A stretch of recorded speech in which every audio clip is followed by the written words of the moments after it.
Thank you.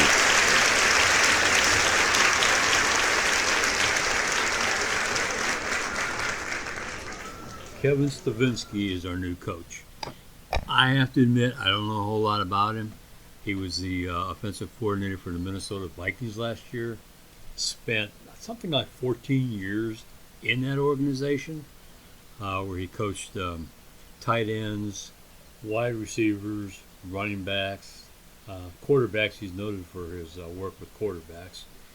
Did a good job last year with the Vikings and their offense. So, interesting hire. Guy seems like he knows what he's doing. Now, I have to admit, last year I was one of the ones who wanted Freddie Kitchens hired. After watching some of his press conferences when he first got there, though, I was thinking, like, what in the world was I thinking? Here's my problem. Listen to Freddie Kitchens from last year if you can see one of his press conferences. And then listen to Kevin Stefanski yesterday. Oh my gosh. How in the world did John Dorsey choose Kitchens over Stefanski? I mean, when you talk about Kitchens, they're talking about nice guy, relates well to players, etc., blah, blah, blah. But when they talk about Stefanski, they're talking about the same thing, but then they're saying he's very, very knowledgeable, very detail-oriented. Players think he knows a heck of a lot about football. Coaches say he's very easy to work with, knows a lot about football, and is willing to work with other people. I don't know. I don't really understand what Dorsey was thinking about last year, but obviously it didn't work out. And I mean, us fans, we're fans, you know. We're listening. We're like, okay, well, hey, Freddie did pretty good. We like him and everything. Hire him, you know. We're not privy to all the information and everything.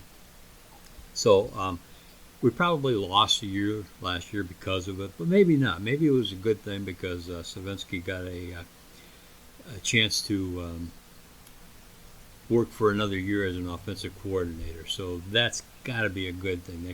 That can't hurt whatsoever.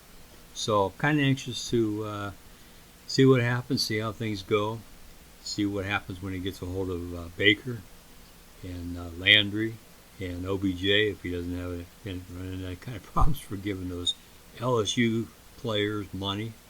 And let's see where we can go. I'm feeling pretty good about it, but you know what? I'm not buying the Kool-Aid like last year. Until I see them go out on the field and they start winning and they start looking good when they're winning, I'm going to hold back and say, yeah, well, let's just wait and see. But anyway, good luck to Kevin. One word of note, looking at my Facebook the other day after the press conference, my sister and a couple other friends of mine put some posts up on it, and there were a lot of females that were coming on and saying, wow, this guy is good looking.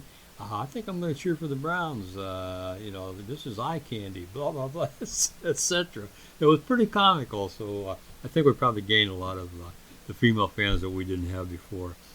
Please don't think that's a sexist remark or anything, because we have a lot of good female fans. I talk to some of them regularly here on whenever I put posts out and everything. But I thought it was kind of comical.